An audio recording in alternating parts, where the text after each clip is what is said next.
시청자 여러분 안녕하십니까? 월요일 아침 뉴스 퍼레이드 이상목입니다.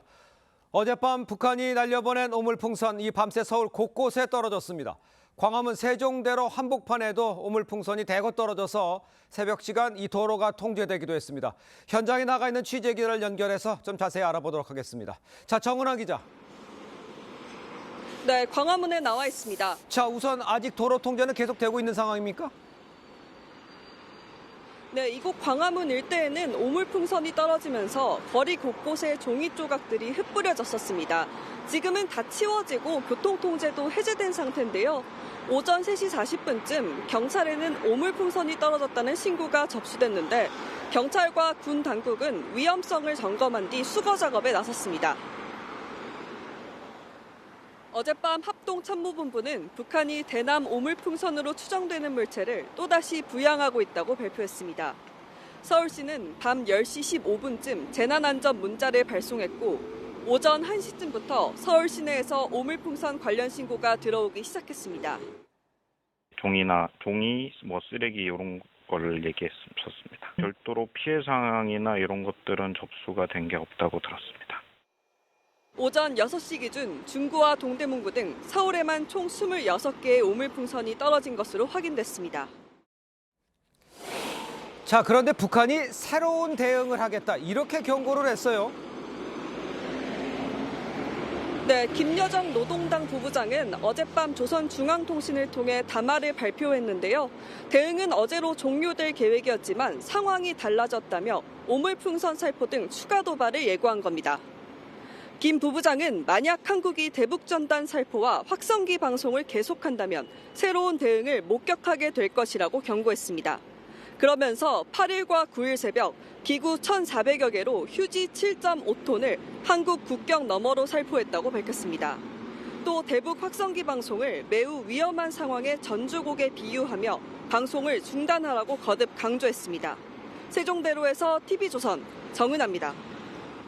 네, 우리 군은 북한 오물풍선에 대응해 6년 만에 대북 방송을 재개했습니다. 군이 제작하는 대북 심리전 방송인 자유의 소리를 고출력 확성기로 재생하는 방식으로 이뤄졌는데 삼성전자 세계 1위 소식과 방탄소년단 히트곡 등 대한민국의 발전상을 소개하는 내용 등이 담겼습니다. 이재중 기자의 보도입니다. 장병들이 대형 확성기를 조립합니다. 6년 만에 재개되는 대북 방송 장비입니다. 군은 2018년 판문점 선언이 나오기 전까지 북한 체제의 실상을 알리고 대한민국의 발전상과 자유를 전하는 내용을 확성기를 통해 송출했습니다. 북한이 국제사회의 제재를 피하려고 대사관이나 명목상의 기업을 이용해 핵이나 탄도미사일 개발과 관련된 무기를 밀수한 것으로 밝혀졌습니다. 어제 오후 5시 재개된 방송에선 군이 제작한 심리전 라디오 방송 자유의 소리가 확성기로 재송출됐습니다. 보도부문에선 남북 9.19 군사합의 효력 정지 소식과 삼성전자 휴대폰 출하량 세계 1위 소식 등을 방송했고 이후 방탄소년단 등 K-팝 음악도 송출됐습니다. 이번 방송은 북한 지역 최대 24km 거리까지 소리가 퍼지는 고정식 확성기로 이루어졌습니다. 확성기 방송은 북한 주민과 군인을 동요시키는 효과가 있어 북한 당국이 가장 민감하게 반응하는 우리 군의 대응 중 하나입니다. 군은 북한이 계속 도발하면 확성기를 추가로 가동한다는 방침입니다. TV조선 이재중입니다. 자, 앞서 전해드린 대로 우리 군이 대북 확성기 방송을 6년 만에 재개를 하자 북한이 바로 오물풍선을 추가로 날려보냈습니다. 네, 관련 내용 김열수 한국군사문제연구원 안보전략실장 박상학 자유북한운동연합 대표와 함께 자세히 짚어보도록 하겠습니다. 안녕하십니까? 네, 안녕하세요. 안녕하세요. 자, 먼저 이제 북한이 대북 확성기 방송에도 아랑곳하지 않고 오물풍선을 추가로 날려보냈다는 말씀 제가 전해드렸는데 제가 지금 저희 스태프들이 아침에 좀 수거 확인해서 확보한 것들이 좀 있습니다. 제가 보여드리도록 하겠습니다. 이건데요. 오늘 아침에 이 오물과 폐지 등을 넣었는데 이번에는 좀 가위로 자른 이 조각들이 대부분 모여 있고요. 박스 조각 이런 것들이 대부분 있습니다. 오물은 특별히 없었던 것으로 지금 보이고 있는 상황입니다. 지금 화면을 보이고 있죠? 저희가 직접 확보한 것들을 지금 보여드렸습니다. 이게 오늘 새벽에 있었던 일이에요. 이 선물 좀 과거와는 다른 오물인 것 같은데 이건 예. 어떻게 봐야 됩니까? 이제 김여정이 발표한 거 보면 예. 1,400개 보냈고 7.5톤을 보냈다고 그러잖아요. 네네. 그런데 지금 북한은 이게 정군 차원에서 보내는 거거든요. 네. 그러니까 북한의 군이 이제 우리가 북쪽을 쳐다보면서 왼쪽부터 4군단, 2군단, 5군단, 1군단 이런 순서로 정해져 있어요. 예. 거기서 보냈는데 그러면 오늘 수거해서 보내주신 게 저도 이제 좀 전에 저걸 바깥에서 보고 들어왔는데요. 네네. 저것이 전부 다 이번에 떨어진 것이 저런 걸로만 들어있느냐. 그렇지 않으면 다른 데는 또 다른 것이 들어있느냐 하는 것은 아. 조금 더 분석이 필요하고 보고요. 네네. 만일 전체적으로 다 저렇게 종이 자른 것만 들어왔다라고 하면 준비하는데 좀 시간이 부족하지 않았을까라고 보고요. 마지막으로 하나 더 조금 좋게 해석을 한다면 지난번에 이제 오물 같은 거, 분변 같은 거 보내서 네. 한국으로부터 엄청난 비판을 많이 받았고 네. 또 전 세계로부터는 오물 국가라는 오면까지 뒤집어 썼으니 이번에 보내는 것은 그것은 빼고 아. 대신에 쓰레기만 이렇게 보냈다. 아. 이렇게 이건 아주 좋게 해석한 부분입니다. 그러니까 좋게 해석했을 때는 그렇고 일단 시간적으로 빨리 대응하기 위해서 급하게 만들었기 때문에 오물까지 넣지는 않았다 이렇게도 볼 수 있다. 이렇게 그렇죠. 보시는 그리고 거죠. 이것이 전체가 다 똑같은 건지 그렇지 않으면 아닌 걸 이번에 수도 있는 수거한 건지. 것만 이런 건지 여기에는 조금 더 분석이 필요하다고 알겠습니다. 봅니다. 네, 예. 좀 봐야 할 것 같고요. 예. 서울 도심에 이제 이런 전단 마구 날리고 있는 상황이다. 그래서 굉장히 충격적인데 박 대표님은 그동안 이제 대북 전단 계속 날리는 활동을 해 오셨잖아요. 보내는 대북 전단이 북한 주민에게 실질적으로 어느 정도 전달이 되고 있는 건가요?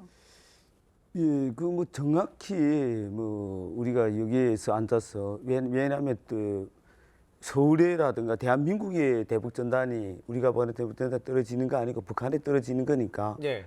몇 퍼센트 정확한 수치는 저도 알 수가 없습니다. 네. 근데 그 많은 탈북민들을 통해서 수천 명의 탈북민들이 제가 지금 19년째 대북 전단을 보내고 있습니다. 그렇군요. 예. 수천 명의 탈북민들을 통해서 우리가 보낸 대북 전단에 대한 소식을 듣고 있고요.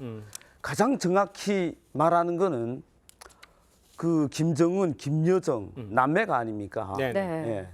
그 대답해 주고 있고요. 실제 여기 이제 3만 5천 명의 탈북민들이 오셨는데 그분 중에서 많은 분들이 대북 전단을 이제 목격했고요. 예. 네. 예.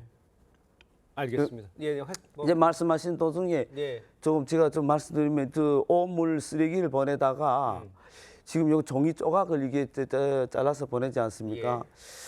오물 쓰레기도 이제 품절됐나? 아. 또 그렇게 하고 우리 국민들 우리 언론에서 나가는 걸 계속 듣고 있거든요. 그렇겠죠. 우리 국민들께서 분노하고 있다. 아. 이 지금 대북 이 에드버른을 통한 비라를 보내는 역사가 100년 이상 되는데 전대미문의 행위입니다 이게. 예. 알겠습니다. 네. 자, 일단 우리 군은 이 오물풍선에 대응을 해서 6년 만에 대북 확성기 방송을 재개를 했습니다. 이 강력한 대북 심리전 카드를 꺼낸 겁니다. 어떤 식으로 방송이 되고 또 어떤 내용이 담겨 있는지 아마 리포트에 조금 나와 있습니다만 설명이 좀 필요해 보여요. 예, 대북 학생기 방송은 크게 두 종류로 나눠요. 예. 하나는 고정키고 하나는 이동식이거든요. 네네. 총 합해서 한 40개 정도 돼요. 그러면은 이제 어떻게 송출을 하느냐 하는 거잖아요. 그렇죠. 송출하는 것은 자유의 소리라고 하는 네. 그 방송을 통해 가지고 그것을 바로 직접적으로 송출하거나 필요하면은 녹음해 놨다가 이것을 송출하기도 하거든요. 예. 그 송출한 내용은 보면 주로는 이제 국제 뉴스 그리고 이제 한국의 발전상 그리고 기상 정보 그리고 이제 우리 BTS를 포함해서 한국 가요 그렇게 해서 한 2시간 정도 어제 뭐 송출한 것으로 알고 있습니다. 네, 그렇군요. 뭐 대북 송출 방송 북한이 가장 위협적으로 생각하는 방송 중에 하나인데 실제 이제 방송이 송출되면 북한 주민들에게는 어떤 부분에 영향을 주는 건가요? 지금 현재 DMZ 240마일 그 성에 북한 10대, 20대 군인들이 한 6, 70만 명이 나와 있습니다. 네네네. 이 세대들이 지금 또 제가 있을 때 북한하고 다른 세대입니다. 네네. 소위 고난의 행군 시대에 출생했고 그렇게 네. 어렵게 살았던 세대들입니다. 예. 그러니까 우리도 사실은 우리 국민성도 저도 아들을 길러보고 지금 현재 국군의 최전방에 나와 있습니다. 우리 아들도 보니까 이거 요즘 애들은 말도 잘 안 들어. 북한도 같아요. 예. 예. 그러니까 여기 10대, 20대 최전방에 나와 있는 군인들, 북한 군인들 이걸 우리 계속 북한은 군가만 듣지 않습니까? 아. 증오와 복수심만 불러일으키는. 근데 우리는 이제 진실과 사랑의 메시지를 보내고 있거든요. 네네. 그 우리 노래를 들으면요, 나훈아의 뭐 요즘 얘기 들으니까 나훈아의 다 알더라고요. 체스형 소크라테스 이런 노래라든가 임영웅의 노래, 네. 예. 김범용의 노래 바람. 이 뭐 완전히 다른 거죠. 박상희 대표님 계속 해야 됩니다. 알겠습니다. 제가 그렇게 질문드릴게요. 그러면 지금 그렇게 이제 보내서 그분들이 이제 북한에 있는 그 내용을 노래를 듣는다는 걸 알았다는 거 다시 소식을 듣는다는 얘기잖아요. 어떤 영향을 미치게 됩니까? 직접적으로. 엄청난 영향이라는 건 더 말할 것도 없죠. 네. 이제 말하는 것은 인간이 사나운 인간이 유하게 부드럽게 되고요. 네네. 예컨대 우리 대한민국은 미제 식민지이고 인간이 불모지라게 했는데 예. 야 이거 노래를 들어보니까 이거 아니네. 어? 이 조선노동당의 선전선동이 우리 완벽하게 속고 있는 거 아니냐. 아. 그러니까 이게 거짓과 위선이 자들이 가장 두려워하는 게 사실과 진실이거든요. 예. 네. 우리는 저쪽에서 오물 쓰레기를 보내도 우리는 계속 진실과 사랑의 메시지 대북 풍선을 보내야 됩니다. 알겠습니다. 김정은 정권에게는 불편한 상황이 될 것이다 이런 얘기를 네. 해주신 것 같습니다. 일단요 여기서 주목해야 될 것이 이제 김여정 북한 노동당 부부장 어젯밤 늦게 담화를 통해서 대북전단 살포와 확성기 도발 방송을 병행한다면 새로운 대응을 목격할 것이다. 이렇게 이야기를 했어요. 이게 뭘 얘기하는 겁니까? 제가 볼 때는 뭐 크게 한 3가지로 나눠서 말씀을 드릴 수 있을 텐데요. 네. 첫 번째는 지금은 이제 예를 들어서 쓰레기가 들어가 있는 오물풍선이 왔다라고 하면 예. 거기에 이제 화학물질이나 생물학 예. 물질 또는 거기에 이제 폭발물 이런 것들이 있을 수 있는 정말 인류의 인간 사이에서 있어서는 안 되는 그 이제 북한이 워낙 이게 기발한 아이디어들을 정말 많이 내고 그러기 때문에 그럴 예. 가능성이 우선 하나 있고요. 두 번째는 우리가 지금 대북 방송을 하니까 예. 거기에 대한 고정식 그러니까 확성기 예. 있잖아요. 거기에 대해서 조준 사격을 할 가능성도 있어요. 오. 실제로 2015년도에 그런 상황이 있었거든요. 그래서 이제 우리 한국군도 거기에 대해서 대응을 해서 자주포 28발을 그때 발사한 적이 있는데 예. 이런 가능성이 있고요. 아무래도 이제 세 번째는 서해상에서의 도발 그 가능성이 6월달 최고인민회의를 이제 최고인민회의에서 헌법 개정을 하게 될 텐데 예. 거기에 맞춰서 그쪽에서 이제 도발을 할 가능성은 있다 이렇게 보죠. 알겠습니다. 네, 이번 건은 이제 박 대표님께 여쭤봐야 할 질문인 것 같습니다. 예. 이번에 이제 북한 오물풍선 도발이 대북전단 살포 이후에 이루어졌습니다. 그렇다 보니까 일각에서는 대북전단을 북쪽으로 보내는 게 오히려 더 긴장 수위를 높인다라는 우려도 있거든요. 거기에 대해서 어떻게 말씀해 주실 수 있을까요? 아마 저는 우리 여기 나서 이런 말씀을 드리기는 좀 그런데 네. 우리 네. 언론에서 또는 여의도 정치인들이 자꾸 우리 국민 불안을 증폭시키는 것 같아요. 실제 DMZ 가까이 있는 파주 이런 데 나가면 일하는 농민들 이런 분들 실제 만나보면 그렇지 않거든요. 네네. 이분들 일하기도 바쁘고. 예. 근데 이제 말씀하시다시피 우리 대북 전단으로 보냄으로써 무슨 안보 불안을 시킨다. 아니 시도 때도 없이 눈만 뜨면은 미사일을 쏴대고, 예. 또 그 이제 핵실험하고, 또 우리 천안함 폭침하고 연평도를 백주대낮에 포격하고 이게 안보 불안을 시키고 우리 국민이 이거 우리는 그 대북 전단에 코로나 시기에도 타이레놀, 비타민 C, 마스크만 해도 14만 장 보냈습니다. 예. 이런 약을 보내주고 1불짜리 달러 보내주고 진실과 사랑을 보내는데다 오물 쓰레기를 보내. 이런 게 안보 불안시키고 예. 알겠습니다. 네. 그런데 이제 북한이 앞서서도 좀 말씀을 해주셨는데 추가 도발을 해와도 계속해서 네. 대북전단 살포하실 계획이신가요? 아니 이제 언론에서 좀 그건 뭐 할 수 없는데 네. 김여정 자꾸 부부장인데 네. 우리는 뭐 김여정 부부장 북한에서는 이래요. 가끔씩 얘기 들어보면 여기서는 왜 우리도 존칭 안 쓰는데 대한민국에서는 뭐 자꾸 김정은 위원장, 김여정 부부장 존칭을 쓰고요. 그렇게 하고 얘기 말합니다. 아니 백두 혈통이라는데 자기네도 안 돼. 후지산 혈통이래. 백두 혈통 아니래. 예? 아니 저도 여기 지금 오랜만에 TV조선에 나와서 조금 좀 어리버리한데 6월 6일 날에는요. 예. 이 KBS에서 저를 불렀어요. 예. 근데 방송 출연 못한대. 그러면 왜 그러냐니까 박상하게 나가면 또 김정은 막 욕하고 그런 막말할까 봐 최소한 그렇게는 안 하지. 예. 예. 이제 말씀하신 것처럼요. 우리는 상식과 근본을 지키는입니다. 대북전단에도 그렇고요. 예. 김정은이 오물 쓰레기를 보내서 우리는 절대 그렇게 안 합니다.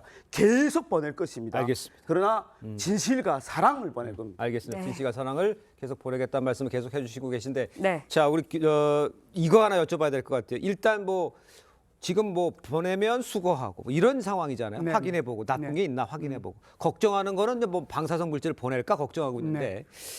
올라오기 전에 남풍을 타고 북풍에서 올라오기 전에 미리 떨어뜨리는 방법이 있는 거 아니냐, 이렇게 해야 되는 거 아니냐, 이런 지적에 대해서는 어떻게 생각하십니까? 뭐 전혀 없는 건 아닌데요. 예. 떨어뜨릴 수는 있겠죠. 예. 그런데 그 속에 무엇이 들어있는지 모른다는 거, 그게 이제 가장 크겠죠. 두 번째는 이제 위에서 격추를 하게 되면 그것이 우리 민간인한테 피해가 입힐 수 있다는 거, 예. 그게 문제가 될 거고요. 하나를 그냥 더 상식적으로 생각하면 그 그대로 떨어져 가지고 수거하는 예. 게 낫겠습니까? 하늘 위에 한 100m, 200m 상공에서 터져 가지고 그것이 온 시내에 다 퍼져 있는 쓰레기를 수거하는 게 낫겠어요. 네. 그런 예. 차원에서 보면 예. 지금의 방식에 군이 현명하게 대응하고 있다 이렇게 봅니다. 알겠습니다. 네. 자, 이런 상황에서 이제 신원식 국방장관이요, 북한이 대북 방송을 빌미로 도발을 할 경우에 즉강 끝 이 원칙에 따라서 단호하게 응징하고 지시했습니다. 응징하라 이렇게 지시를 네. 했습니다. 그러니까 즉각적으로 뭐 끝까지 뭐 이런 거 얘기 아니겠습니까? 어떻게 방식이 이런 방식은 어떤 거라고 생각하십니까? 군사적으로는 당연히 이렇게 해야죠. 만일에 북한이 군사적으로 여기에 어떤 도발을 하게 되면 예. 이것은 이제 적시 끝까지 바로 이제 응징을 해야죠. 네. 이게 바로 적강권 원칙이고요. 예. 그렇지 않고 이제 비군사적으로 이제 대응할 수 있는 방법도 있어요. 더 추가적으로 할 수 있는 게 뭐냐면 대북 확성기 방송뿐만 아니라 크게 이 대형 스크린이 있거든요. 그 네네. 대형 스크린이 크기가 뭐 높이가 한 10m 그리고 네. 이제 폭은 한 20m, 30m, 길게는 40m 정도 되는데 거기다가 글자를 새겨 넣거든요. 그러면은 네. 북한에 있는 병사들이 그 내용을 다 봐요. 네네. 계속해서 바뀌니까 그런 방법이 있을 수 있고요.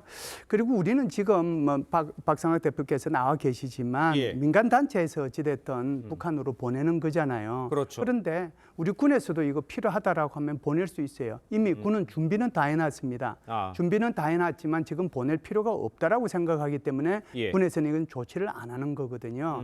그래서 군사적으로 도발을 하면은 적강껏. 그렇지 않아도 비군사적으로 대응할 수 있는 방법은 여러 가지 그래도 카드는 남아 있다. 이렇게 말씀드릴 수 있습니다. 박상현 대표님 짧게 아까 말씀드린 대로 이제 계속 보내실 것이라고 말씀해 주지 않습니까? 예, 예. 그러니까 그렇게 보내면 그 북한 주민들은 실상을 제대로 이해하는데 도움이 된다 이렇게 판단하고 계신 거죠? 이렇게 말씀하시니까 제가 저 답답합니다. 예. 예.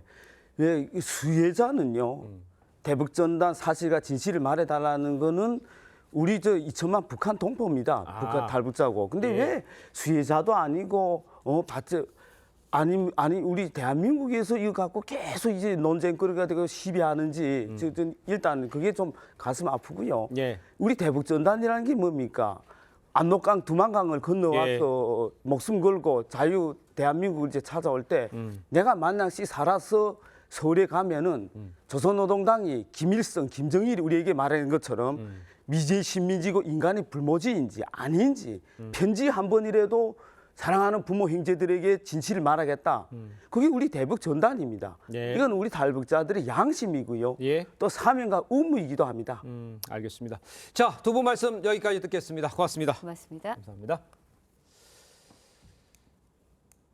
네, 더불어민주당이 오늘 단독으로 국회 본회의를 열고 11개 상임위원장 선출을 강행할 것으로 알려졌습니다. 네, 국민의힘은 본회의 불참을 예고했는데요. 결국 국회 개원에 이어 상임위원장 선출까지 반쪽 국회가 될 전망입니다. 장세희 기자의 보도입니다. 더불어민주당은 상임위원장 선출을 더는 미룰 수 없다는 입장. 오늘까지 국민의힘이 협상에 응하지 않으면 단독 본회의를 열고 선출을 강행할 예정입니다. 11개가 최소라고 할 수 있을 거고요. 이를 하기 위해서 만약에 중요한 상임위가 운영이 되어야 한다면 상임위원장이 있어야 하고 국회법이 정한 원구성 법정 시한을 따라야 한다는 건데 민생법안 등을 추진하기 위해선 상임위 운영이 시급하다는 겁니다. 앞서 민주당은 법사위원장의 사선 정청래 최고위원, 운영위원장의 삼선 박찬대 원내대표, 과방위원장의 재선 최민희 의원 등 11개 상임위원장 후보자 명단을 우원식 국회의장에게 제출했습니다. 보이콧 방침을 밝힌 국민의힘은 의원총회를 열고 대응책 마련에 나섭니다.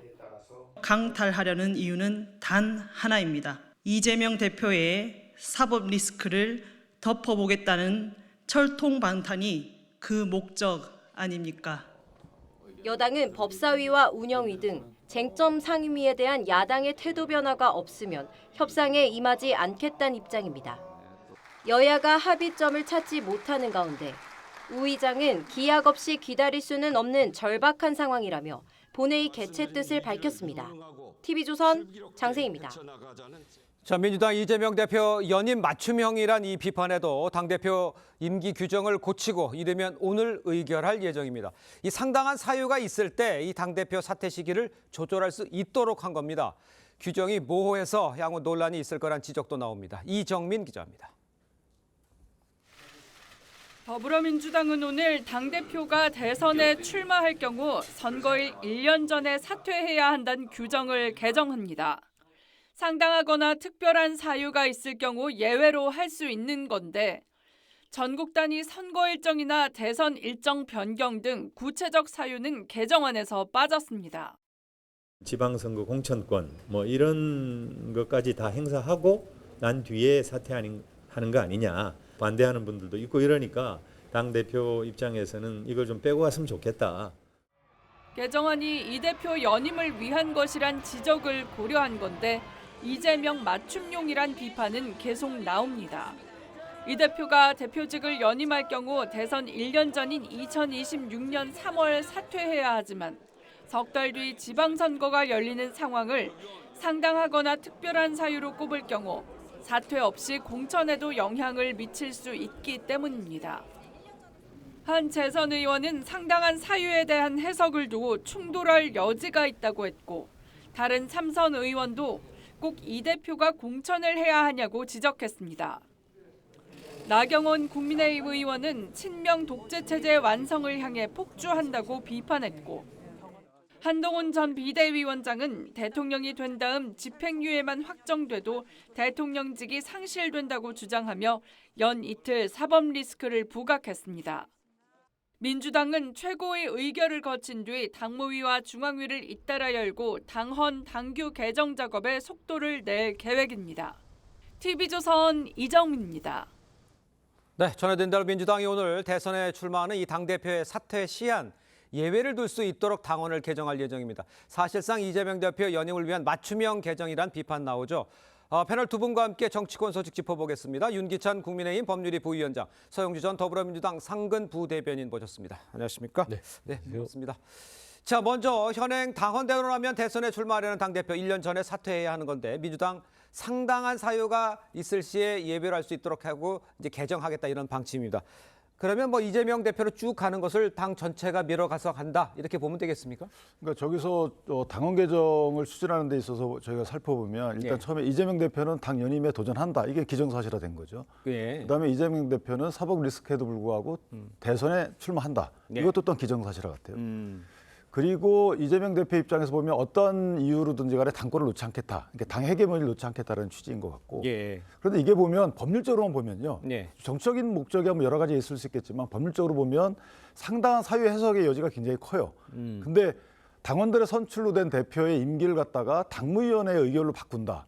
늘리고 줄인다. 글쎄 이게 거꾸로 얘기하면 대통령이 선출됐는데 국회에서 대통령 임기를 줄이거나 늘리거나 이거 똑같은 거거든요. 저는 개인적으로 봐서 이게 법률적으로 가능한 건지, 그러니까 민주당 내부에서 이걸 반대하는 분들이 분명히 법적 쟁송을 할 것이다. 그렇기 때문에 이게 사실은 또 하나 마지막 말씀을 드리면 지방선거를 이재명 대표 체제로 치르는 것이 과연 유리할 것인지 지금은 지지율이 높지만 어떤 변수가 생기게 되면 이재명 대표가 만약에 안 내려가겠다라고 하면 어떻게 할 것인지 이런 것들을 종합하면 김영진 의원의 문제의식도 저는 이해가 간다 이렇게 생각합니다. 지금 김영진 의원 문제의식 얘기했습니다. 친명에서는 김영진 의원이 공개 반대한다고는 하지만 전체적인 분위기는 바꿔서라도 간다는 뜻입니까? 지금 뭐 이제 최고위에서 논의를 되는데 네네. 뭐 어제도 이제 이해식 대변인도 얘기했지 않습니까? 그러니까 전반적으로 당 지도부가 결정한 것 같습니다. 그러니까 당 지도부가 이 부분에 대해서 여러 가지 사유를 검토해서 결정을 했겠지요. 예. 물론 당무위와 중앙위가 남긴 했지만 결국에는 지금 이재명 대표를 주축으로 한 당 지도부 사무총장, 최고위원, 전략위원장 등등 예. 모든 분들이 이 부분에 대해서 불필요한 오해 소지의 뭐 어떤 조항들, 예. 일련 조항을 뭐 건든다거나 지방선거를 할 수 있게끔 한다는 그런 조항들에서 한 걸음 물러서서 예. 상당한 사유로 어떤 나름대로 조항을 선보긴 했으나 네네. 전체적인 맥락에서는요. 길게 봤을 때는 이재명 대표와 민주당에는 좋지 않은 결정 같다. 그렇게 좀 근시안적 판단 같다. 예. 저도 김영진 의원과 같은 의견들을 줄곧 피력해 왔습니다. 그러니까 이게 사실은 당원들이 많이 원하는 부분이긴 하거든요. 네. 그러니까 이재명 대표가 강력한 리더십으로 뭔가 끝까지 이 민주당의 대표적인 지도자로서 우뚝 서기를 바라는 당원들의 마음을 이해하나 대권이라는 큰 길을 갔을 때는 어떻게 당원들만 가지고 그 집권에 대한 꿈을 이룰 수 있겠습니까? 그런 차원에서는 국민들의 시각에서 굳이 당헌 당규를 지금 고쳐서 지방선거에 대한 공천을 할 수도 있겠다는 여지를 두는 것은 그것 때문에 그런 거잖아요. 사실. 그렇죠. 그게 공정성의 문제입니다. 그러니까 이게 당내 경선 후보로 나온 분들과의 어떤 공정한 어떤 경쟁을 위해서 정치적으로 결정된 이런 그 당내에서 규율 자체를 이게 불필요하잖아요. 이재명 대표의 연임과 향후의 어떤 대권과의 편안한 길을 놓기 위해서 당연당규를 손본다. 이거는 좀 너무 근시안적인 시각이기 때문에 좀 개인적으로는 좀 아쉬움이 있습니다. 예, 이 부분에 관해서는 지금 두 분이 뭐 평소에는 주로 맞섰는데 이 부분에 가서는 의견이 좀 일치되는 것 같아 보입니다. 알겠습니다. 자, 이런 가운데 이화영 전 경기도 평화부지사가 불법 대북송금 혐의에 대해서 1심 유죄 판결을 받았는데요. 여당은 이재명 대표를 겨냥을 했습니다. 관련해서 여야 목소리를 한번 들어보겠습니다. 경기도의 대북 사업은 이재명 대권 프로젝트의 일환이었음이 분명해지고 있습니다. 이재명 대표가 스스로 여의도 대통령으로 군림하며 힘자랑을 해도 조여드는 수사와 재판을 모두 피할 수는 없습니다. 검찰이 자행한 조작 수사가 점차 드러나고 있는 상황에서 재판부가 검찰의 주장을 상당 부분 채택한 것은 납득하기 어렵습니다. 권력과 야합해 조작 수사로 야당을 옥죄려는 검찰의 행태는 반드시 역사의 심판을 받아야 합니다. 자, 국민의힘은요, 이화영 부지사의 대북송금 혐의가 유죄라면 이 당시 경기도지사였던 이재명 대표도 유죄다. 이런 논리로 공세를 하는 것 같아요. 여기는 어떻게 생각하십니까? 일단 그 부분은 좀 오해가 있는 것 같아요. 왜요? 그러니까 김강민 변호사가 이화영 전 부지사의 변호인으로서 네네네. 당시에 그런 얘기를 했던 것 같습니다. 아마 그걸 인용해서 얘기를 하는 것 같은데 이번에 판결문에서는 이화영 부지사의 어떤 유죄 판결 자체가 이재명 당시 지사의 유죄라고 확정적인 판결 내용은 없었던 것으로 제가 알고 있거든요.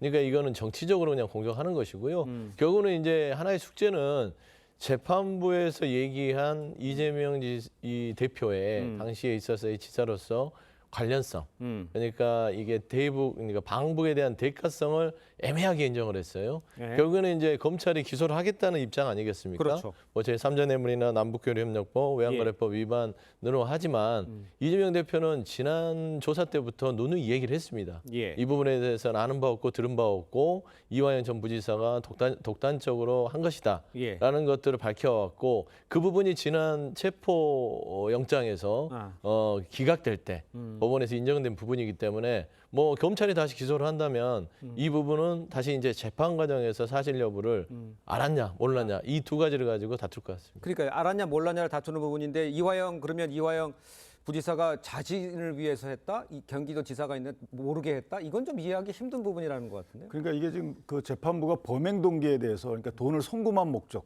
불법 송금한 목적에 대해서 쌍방울의 사업용이냐 주가 조작용이냐 이걸 인정하지 않았잖아요. 그러니까 실제는 이것은 이제 대북 그러니까 경협의 송금 대납한 것이다. 스마트폰 비용을.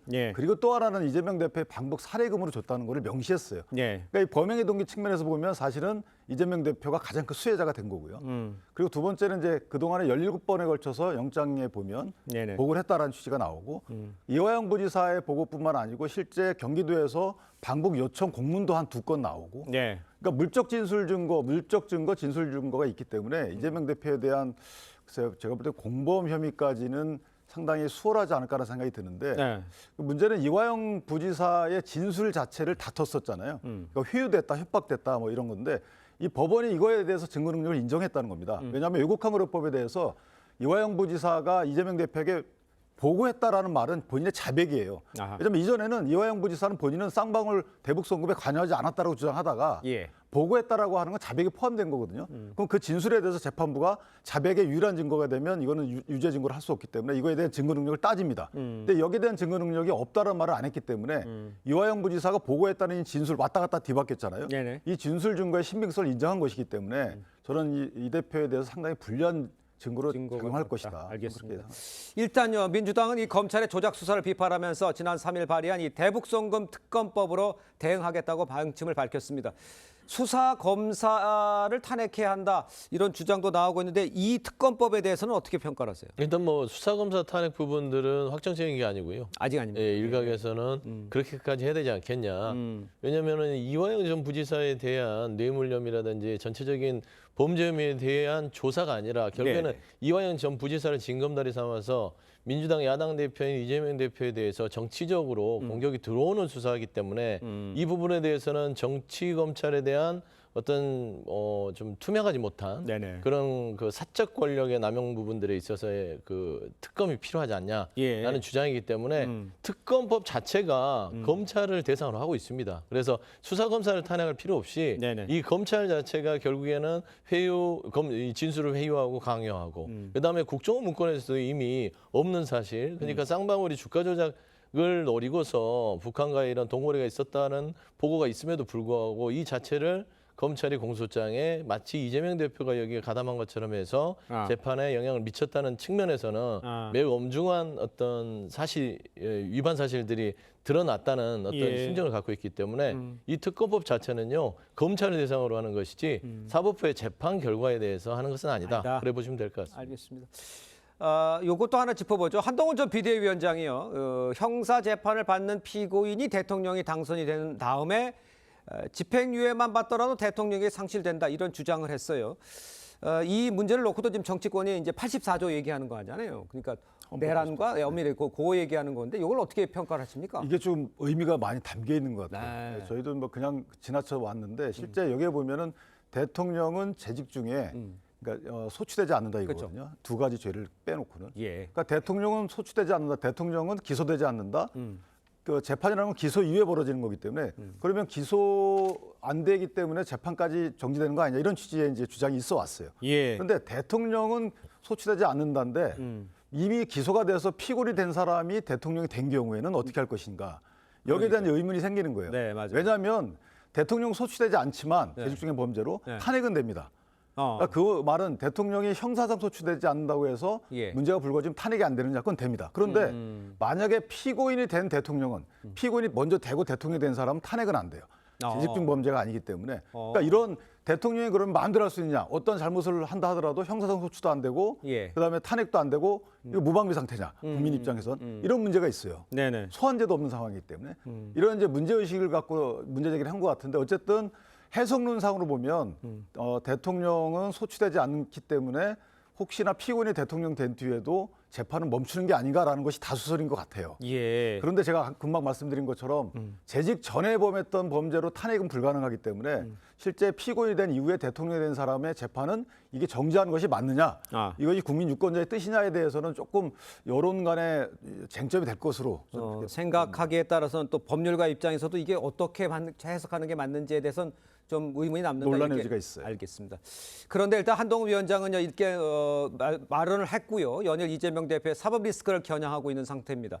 전당대회를 앞두고 몸풀게 들어간 거 아니야 이런 해석도 나오고 이미 이 정도 멘트 나오면은 이미 출마하는 거 아니야 이런 지적도 있습니다만 어떻게 보십니까? 거의 한 95% 정도 95%. 하고 왔다고 예. 보고 있습니다. 아 그렇습니다. 왜 그러냐면 이제 전체적으로 계단 형식으로 오시더라고요. 예. 그러니까 우선은 한동훈 전 위원장 같은 경우가 제일 처음에 이제 참전했던 게 KC 인증입니다. 예. 당시에 이제 해외 직구 금지를 정부에서 던졌을 때 거기에 대한 비판을 했죠. 대안도 제시했고요. 네. 그거는 결국에는 윤석열 대통령, 윤석열 정부와 각을 세워서 차별을 하겠다. 그런 부분이고요. 그 다음에 최근에 보면은 이제 그 연평해전 부분들을 내놨습니다. 그래서 그 부분은 진정한 보수의 가치는 어디에 있느냐. 결국에는 윤석열 대통령이 최근에 국민의힘 연찬에 그러니까 워크숍에 참여해서 당시 이제 저 가혹행위로 인해서 군에서 사망한 그 군인의 연결식이 있는 날 술을 먹고 어퍼컷을 날리는 그 모습과 대비되게 본인 스스로 그런 글을 올렸거든요. 이번에 세 번째는 뭐냐면 세 번째가 그거였죠. 정치 개혁이죠. 지구당부가. 그러면서 이제 전반적으로 국민의힘에 대한 정치 개혁에 대한 어떤 그 본인이 리더로서의 어떤 모습들. 네 번째는 이겁니다.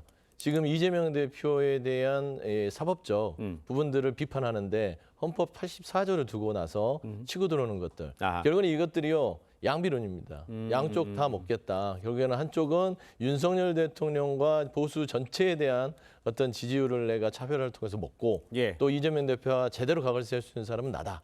라는 측면의 두 가지가 지금 거의 다가 완성이 됐거든요. 그러면 이제 거의 나온다고 보시면 될 것 같아요. 알겠습니다.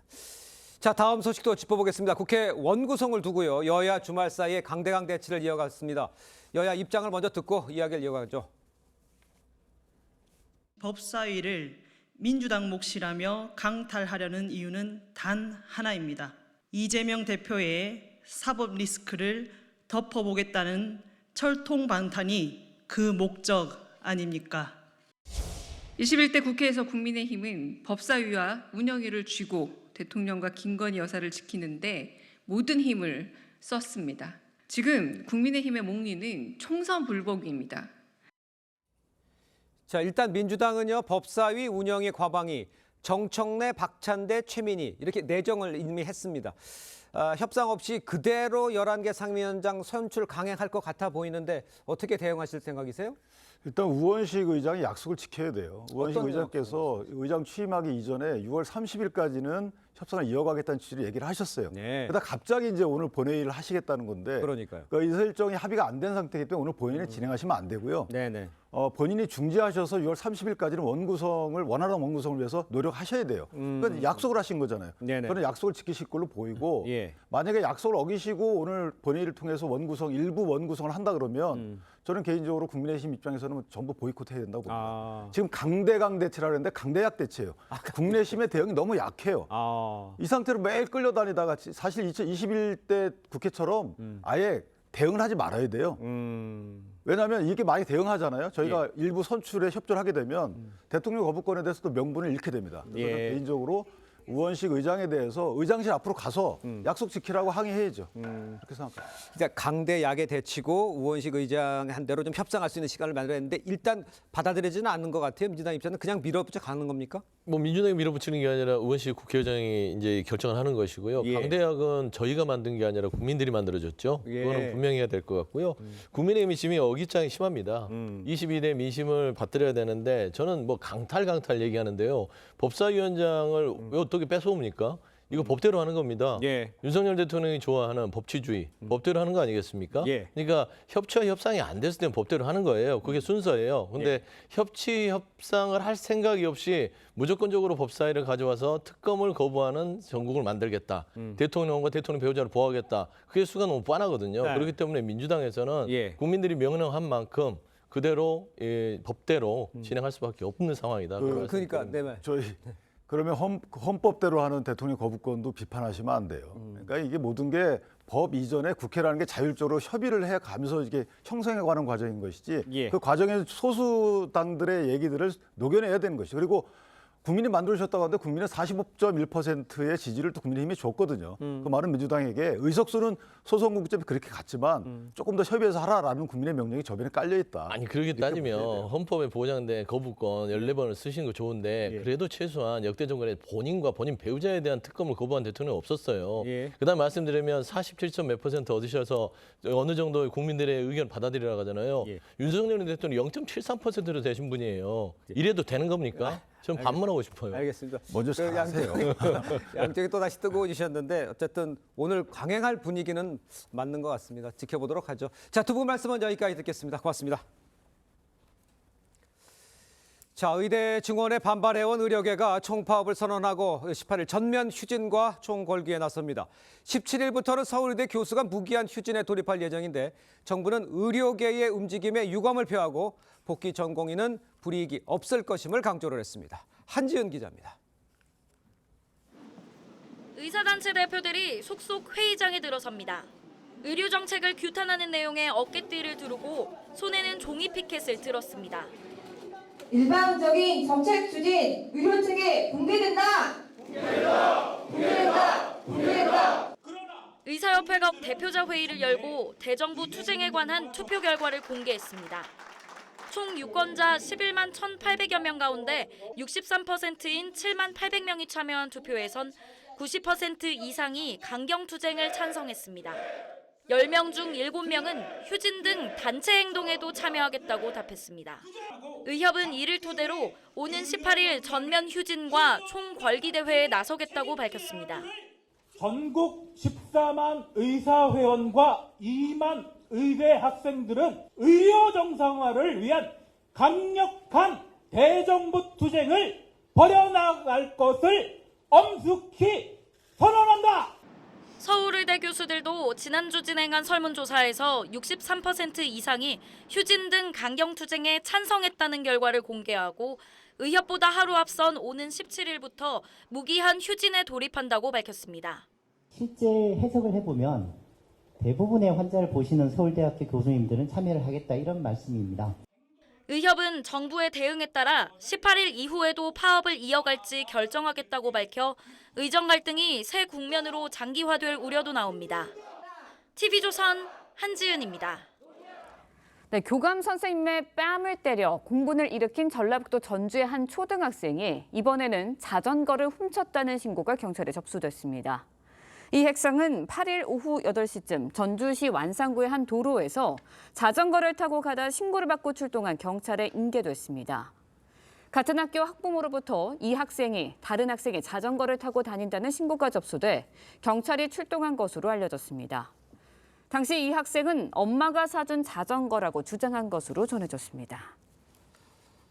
네, 앞서 전해드린 대로 대한의사협회가 오는 18일 집단 휴진에 나서기로 했습니다. 네, 관련 내용 정혁진 변호사, 장윤미 변호사와 함께 자세히 짚어보도록 하겠습니다. 안녕하십니까? 안녕하세요.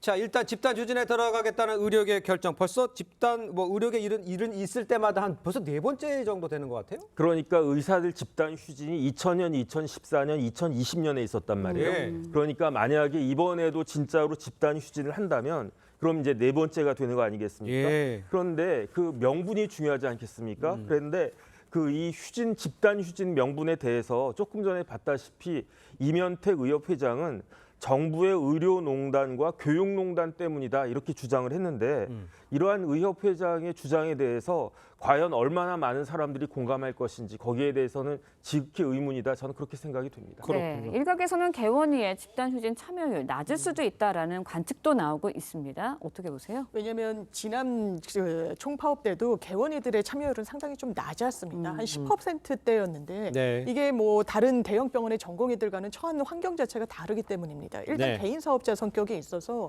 이 부분과 관련한 경영난 생각하지 않을 수가 없고요. 또 뭐 월세 그리고 이제 임금 등 고정비가 상당히 들어가는데 그 피해를 고스란히 감내하고 파업에 참여할 것인지가 좀 의문이 되는 부분이 있습니다. 또 하나는 의대 정원 그 자체에 대해서는 국민들의 찬성률이 높다 보니까 이 동네 병원으로서 참여한다라는 부분들이 이제 동네 고객들한테는 안 좋은 인상을 줄 수도 있어서 아마 이 부분과 관련해서는 참여율이 저조하지 않겠느냐라고 하지만 의사단체에서는 이번에 투표 참여율도 개원이들 같은 경우에도 상당히 높았기 때문에 예전과는 양상이 다를 것이다 이렇게 이야기하고 있습니다. 알겠습니다. 예전과는 양상이 다를 것이라는 의견도 있습니다만 그러면 이런 집단 휴진 사태를 막을 방법 같은 건 좀 있습니까? 휴진을 막을 방법이 없겠죠. 아니, 진료를 안 보겠다라고 하는데 어떻게 이걸 막을 수 있겠습니까? 하지만 이렇게 집단 휴진을 했을 때 제재는 충분히 가능하다라고 생각이 되는 게 당장 한덕수 총리도 뭐라고 이야기했습니까? 복귀하는 전공의에게 행정처분 포함해서 어떠한 불이익도 없게 하겠다. 그 이야기는 복귀하지 않는 경우에는 행정처분, 대표적인 행정처분이 의사 면허를 정지하고 심지어 박탈도 할 수 있다는 거 아니겠습니까? 여기에다가 형사 처벌까지 할 수 있다. 이런 이야기인데 한덕수 총리의 이야기를 거꾸로 들어보면 그런데 이와 같은 극단적인 불행한 사태가 생기지 않도록 발생하지 않도록 의협과 정부가 정말 좀 제대로 협의를 해야 되는 것이 아닌가 하는 생각이 듭니다. 네, 일단 파업이 다음 주니까 좀 지켜봐야 할 것 같고요. 다음 소식도 이야기 나눠보도록 하겠습니다. 최근에 이제 경북 포항과 부산에서 승객이 택시 기사를 폭행하는 일이 발생했습니다. 먼저 포항부터 짚어볼게요. 승객이 50대였고 택시 기사가 70대였어요. 맞습니다. 그런데 폭행의 정도가 영상을 보시면 상당히 심한데요. 지난 31일 오후 7시 30분쯤에 포항시 북구 항구동 한 휴대전화 판매점 앞에서 50대 남성이 택시를 탄 겁니다. 그러면서 그때부터 좀 반말로 흥해읍 가자 이렇게 이야기를 해서 20분간 운행을 해서 기사분이 이제 도달을 해서 그러면 요금을 달라라고 했더니 요금을 줄 생각은 하지 않고 의자를 젖히고 오히려 눈을 감고 자는 척을 했다라는 거예요. 그러면서 돌연 너 손님한테 맞아본 적 있냐 이런 이야기도 했다라고 하는데 결국에는 이제 파출소로 차를 돌렸던 거죠. 그러니까 좀 제지를 하고 택시기사의 그 돈 가방을 막 건드리고 던지고 나중에는 실랑이가 붙으니까 귀를 비틀고 나중에는 얼굴을 7차례 굉장히 세게 가격을 해서 이제 피도 많이 흘리게 됐었거든요. 이 사건은 이제 경찰이 오면서 일단락이 됐는데 오히려 이 가해자는 본인도 이 쌍방 폭행의 피해자다 이런 주장 내놓고 있습니다. 알겠습니다. 지금 저희가 불러처리를 했는데도 그 상황이 어땠는지를 느낄 수 있을 정도였습니다. 이뿐 아니라 부산 택시기사 폭행 사건도 당시 영상이 공개됐습니다. 저 부산 택시기사 사건은 상황이 어땠습니까? 이거는 새벽 한 4시 반경 정도 됐던 것 같은데 젊은 여성 승객이 술에 취한 상태에서 택시에서 내리자마자 50대 택시 기사에게 침도 뱉고 그다음에 핸드폰으로 그 택시 기사님의 머리도 가격하고 이런 행동을 했던 건데 그런데 그 기사님의 말씀에 따르면 택시 안에서도 이미 발로 이렇게 운전을 방해하는 굉장히 위험한 행동을 했었다. 이런 내용들이 블랙박스 같은 거 다 있지 않습니까? 다 확인이 될 수 있을 거로 생각이 됩니다. 알겠습니다. 자, 두 분 말씀은 여기까지 듣겠습니다. 고맙습니다. 고맙습니다. 감사합니다.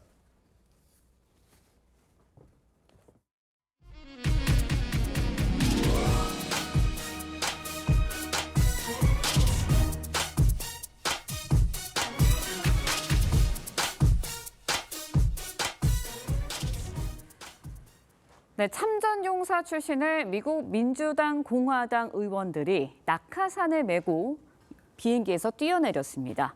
노르망디 상륙작전 80주년을 맞아서 프랑스에서 열린 참전용사 추모 행사에 동참을 한 건데요. 양당은 11월 대선을 앞두고 연일 날을 세우고는 있지만 안보 앞에서는 하나된 모습을 보였습니다. 이정민 기자의 보도입니다. 프랑스 노르망디 상공 항공기에서 뛰어내립니다. 노르망디 상륙작전 80주년을 기념해 미 민주당과 공화당 의원 9명이 당시 참전용사의 경의를 표하려고 낙하산 점프를 한 겁니다. What a way to honor, liberate Europe and save the world from the tyranny of Nazi Germany, to jump out of a World War II 81-year-old aircraft over Normandy, France. 공화당의 마이크 왈츠 하원 의원 주도로 낙하산 점프에 참여한 의원은 모두 이라크전 등 참전군인 출신으로 최고령자는 71세 데럴 아이사 공화당 의원이었습니다. 사고 등을 우려해 주변에서 점프를 말렸지만 이들은 가치 있는 일이라며 자원한 것으로 전해졌습니다. 미국 여야는 11월 대통령 선거를 앞두고 갈등하고 있지만 참전용사 추모와 안보 앞에서 하나된 모습을 보인 겁니다. 조 바이든 미 대통령도 노르망디 전적지를 방문했습니다. Does anyone doubt they wouldn't move heaven and earth to vanquish hateful ideologies of today? 마크롱 프랑스 대통령과 정상회담을 한 뒤 유럽이 위협받는 일을 만들지 않겠다며 우크라이나를 외면하지 않을 것이라고 강조했습니다. TV조선 이정민입니다. 네, 렌즈에 담긴 그 순간 그 의미를 짚어보는 시간이죠. 사진기자가 선택한 아침의 한 장입니다. 오늘은 조선일보 사진부 오종찬 기자와 함께합니다. 안녕하세요. 오늘 아침에 볼 사진 어떤 건가요? 네, 프랑스 파리의 상징 에펠탑에 오륜기가 설치되고 있는 장면입니다. 다음 달 개막하는 올림픽을 앞두고 프랑스 파리는 지금 올림픽 열기가 뜨겁습니다. 외신으로 들어온 파리의 모습들 사진으로 만나보시죠. 현지 시간으로 지난 7일 올림픽 오륜기 설치가 완료됐는데요. 에펠탑에 설치된 오륜기는 재활용된 강철로 만들어졌다고 합니다. 오륜기가 공개되자 많은 방문객들이 찾아와서 인증샷을 남기기 시작했는데요. 파리의 올림픽 열기는 점점 뜨거워지고 있습니다. 네, 에펠탑에 설치된 오륜기를 보니 올림픽 분위기가 물씬 풍겨지는데요. 사진 기자들 입장에서는 여러 가지 장면들을 찍을 수 있어서 굉장히 기대될 것 같아요. 네, 문화와 예술의 도시에 걸맞게 올림픽이 준비되고 있어서 멋진 장면들이 연출될 것으로 예상됩니다. 올림픽 조직위가 공개한 조감도인데 비치발리볼 경기장 뒤로 에펠탑이 한눈에 들어옵니다. 승마 경기와 근대 5종은 베르사유 궁전의 화려한 정원에서 펼쳐지고요. 한국의 메달에 기대되는 양궁은 황금빛 돔으로 유명한 앵발리드 앞에서 열릴 예정입니다. 네, 올림픽 개막식은 세느강에서 열린다고 하죠. 포토제닉한 올림픽 기대해봐도 좋을 것 같습니다. 지금까지 아침의 한장이었습니다. 네, 이번 한 주간 여름 더위가 시작되겠습니다.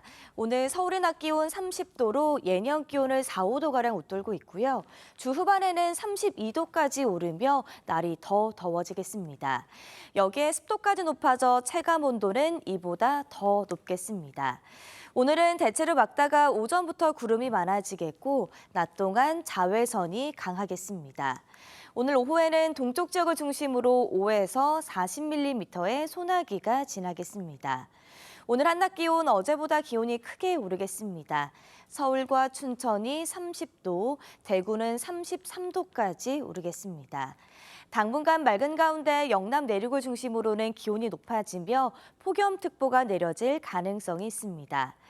본격적인 여름 더위가 시작되며 입맛과 기온이 떨어지기 쉬운데요. 무더위 속 건강을 지킬 수 있는 음식 알아보겠습니다. 힘을 내려고 고단백, 고칼로리 음식을 찾는 것보다 영양 균형을 맞춰서 식사하는 것이 가장 큰 보양식인데요. 먼저 비타민이 풍부한 부추는 돼지고기와 닭고기, 오리고기와 함께 드시면 혈액순환, 빈혈 치료에도 효과가 있습니다. 다음은 가지인데요. 가지는 냉한 성질을 가지고 있어 열이 많은 사람에게 좋습니다. 또 농어는 고단백 저지방 생선인데 기력 회복에도 도움을 줍니다. 날씨와 생활 정보 이나일입니다. 네, 이상으로 월요일 뉴스 퍼레이드 마칩니다. 네, 저희는 내일 아침 7시 30분에 다시 찾아뵙겠습니다. 시청해주신 여러분 고맙습니다.